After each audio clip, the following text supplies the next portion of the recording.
Hi guys, welcome to session 6. My name is Alex and I'm a restaurant operator in Liverpool. I found out about Farm Urban through a mutual friend who put me onto a TED talk for one that Paul Myers did, and I haven't seen it. I just wanted to meet him and meet the team. I haven't met them. That just reaffirmed what I had suspected anyway, that we could help change a little bit of the world, and so here I am today, and yeah, that's part of it. Hi, I'm Holly. I got involved with Farm Urban through Francis. I met him at the University of Liverpool, and I study BSc Geography, and when I was younger I was always interested in the environment and sustainability, and that's what led me to do BSc Geography at the University of Liverpool. And then I wrote my undergraduate dissertation on hydroponics and aquaponics. So what did you remember from the last session? Session, you learned that there are different parts of a flower. The external parts of a flower are called sepals, and they protect the flower before it opens. The petals are the most visible part of the flower. Their shape and colour are designed to attract insects. Flowers have male and female parts. The male part is usually long at the top and it's yellow, and this is where the pollen is produced. The big part in the middle of the flower is the female part. Inside the bottom of the female part is a sac that is full of small eggs called ovules. Last week, you also learned that pollination is something that's very important for plants.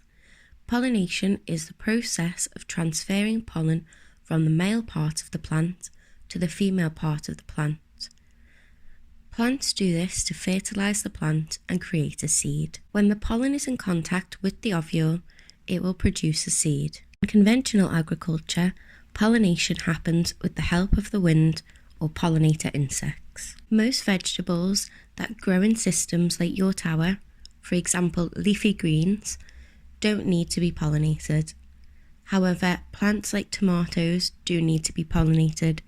For this reason, indoor growers install mini bee houses where they grow their plants. These houses are called hives. Some growers even pollinate by hand. Right, it's now time to go to your webpage and see how your plants are getting on. During the last session, you had another opportunity to change some of the variables in your tent.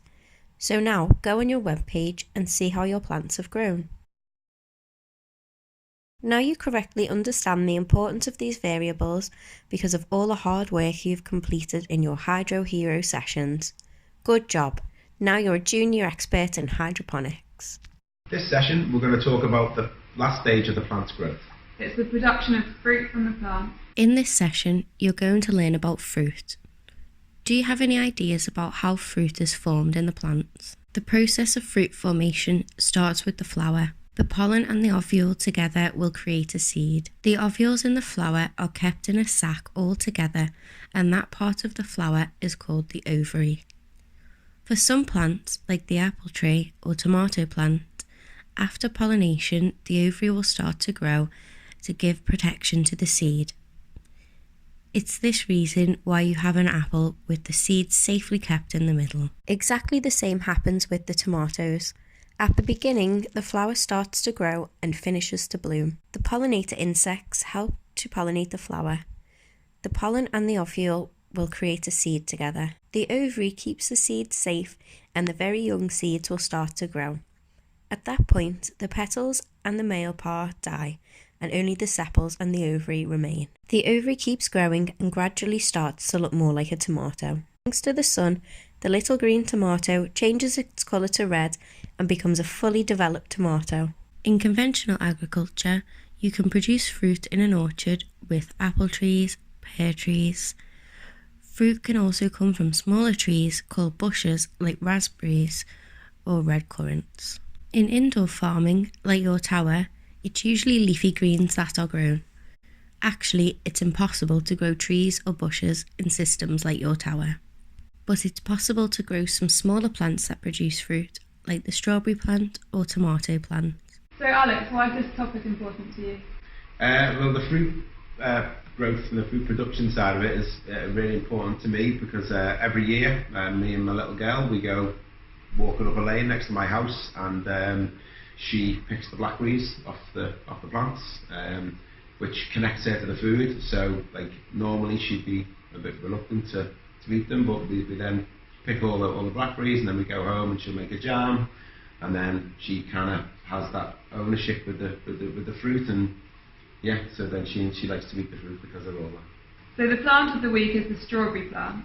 Do you guys know what food contains strawberries? You can eat strawberries in a lot of different ways. You can eat them fresh or with cream. It's also possible to prepare them and put them in a smoothie, a cheesecake, or a delicious ice cream. Okay, Holly, so what's your favourite food made with strawberries? I think my favourite food with strawberries is strawberry cheesecake. And how about you? What's your favourite food made with strawberries? Well, being in Britain, I think the best thing with strawberries is just very simple: strawberries and cream in summertime. Amazing. So now it's time for the Ecowarrior topic. Okay guys, so what did you remember about the previous Ecowarrior topic? In the last Ecowarrior topic, you learned that biodiversity refers to different types of life that can be found on Earth. In other words, all microorganisms, fungi, plants and animals. You also learned that there are different categories of animals on our planet. The first category of animals are insects. They have 6 legs, and some have wings and others do not. Remember that a spider has 8 legs, so a spider isn't actually an insect. As you know, fish live in water. Their bodies are covered in soft scales.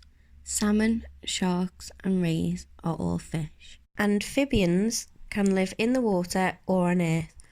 Frogs, toads and newts are amphibians. Reptiles can live on earth or in the water.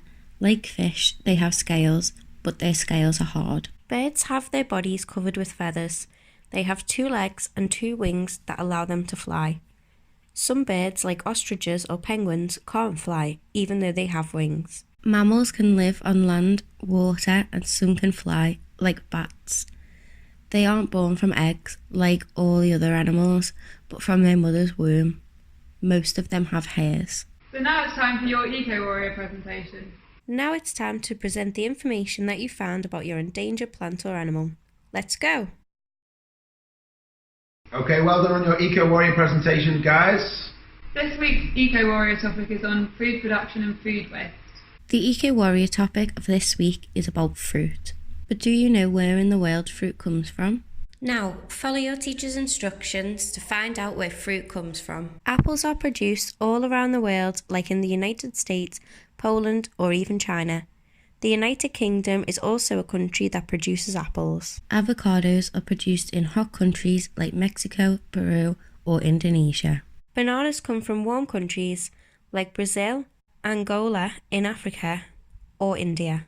Coconuts are grown in tropical countries like Brazil, Indonesia, and the Philippines. To grow oranges, you need warm weather. For this reason, they come from hot countries like Brazil, Spain, or Egypt. It's possible to produce pears in the United Kingdom because they don't require hot temperatures. Pears are also produced in the United States, Belgium, or in China. Pineapple is also an exotic plant and are grown in Costa Rica, Nigeria in Africa, and Thailand. The last fruit of this activity is the strawberry. They can be grown in the United Kingdom, but also in other countries like Russia, China, or even Japan. From this activity, you now know that fruit comes from all around the world. Planes, ships, and trucks are used to bring all these delicious fruit to the United Kingdom. Sometimes the journey can take many days, and some fruit can be damaged or already spoiled by the time it arrives to us, so it generates a lot of waste. But a lot of waste is also created at home, and sometimes food that is still edible is thrown away. Today we will explain to you how to correctly read the date labelling on your food and try to reduce your waste at home. There are 2 different date labellings on your food. The first one is use by, and the second one is best before. But what is the difference between them? The use by date label is related to safety. Actually, it is because that food goes off quickly. Food like ready cooked meals, seafood, meat and vegetables are fresh produce that it's better to eat quickly. For example, you can eat your bread 7 days after the date. If your jar of jam is not opened, you can eat it until 3 months after the date because the sugar in the jam helps to preserve it. Cereals and biscuits can be eaten 6 months after the date if they are not opened.